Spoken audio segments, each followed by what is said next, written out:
Every July, some of the most powerful men on Earth disappear into a private forest in California for 2 weeks.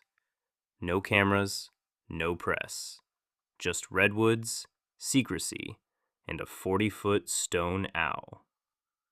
What actually happens in there has turned into one of the most elaborate conspiracy theories of the last century. Let's go inside it. Number 1. The claim that started it all. In July 2000, a young broadcaster named Alex Jones snuck into Bohemian Grove with a hidden camera.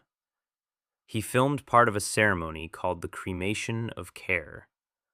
Members gathered before a massive owl statue, burning an effigy in a torch-lit ritual.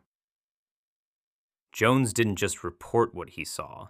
He claimed it was something much darker. An ancient Canaanite ritual honoring a god called Moloch, historically associated with child sacrifice. He said the owl represented this deity, and that human sacrifice, in his words, could not be ruled out. That single claim would go on to define how millions of people see this place. The bigger theory, a secret world government. Jones's theory didn't stop at the ritual.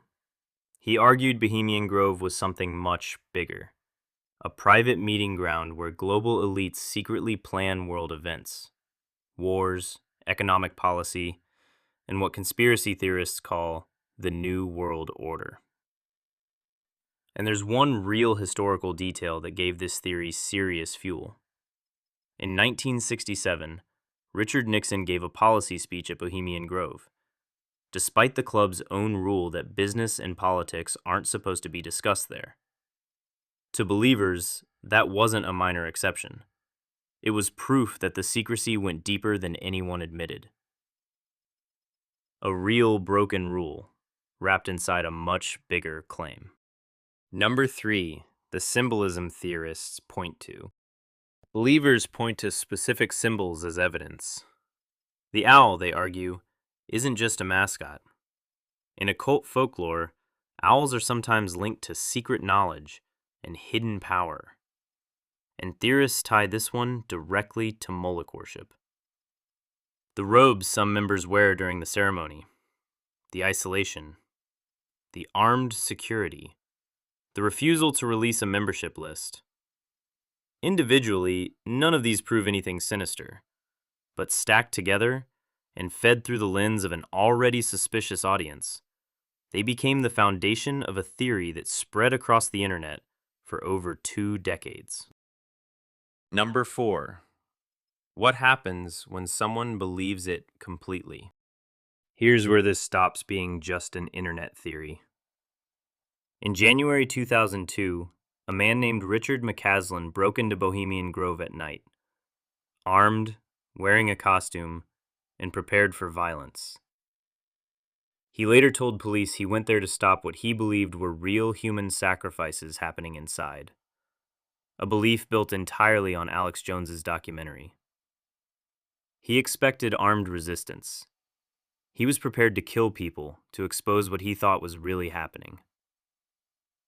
He was arrested before anyone was hurt, but his case is the clearest example of what happens when an unverified claim gets treated as absolute truth by someone willing to act on it. Number 5, what investigations actually found. So what do independent journalists and researchers who've actually looked into this say? Multiple reporters have entered the Grove over the decades, some undercover for over a week. Every credible investigation has reached the same conclusion. The ceremony is theatrical performance, not literal ritual. The effigy is papier-mâché, not a person. One documentary filmmaker who reviewed the footage described the whole event as closer to, in his words, an overgrown frat party than anything occult.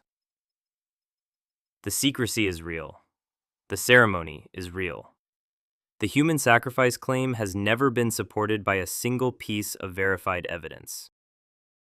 Bohemian Grove is a genuinely strange place. Secretive, exclusive, and stranger than most people realize. But the difference between unusual and literal conspiracy matters, especially when real people have acted on the darker version of this story. If this pulled you in, subscribe. Next time, we're going inside another theory people take further than they should.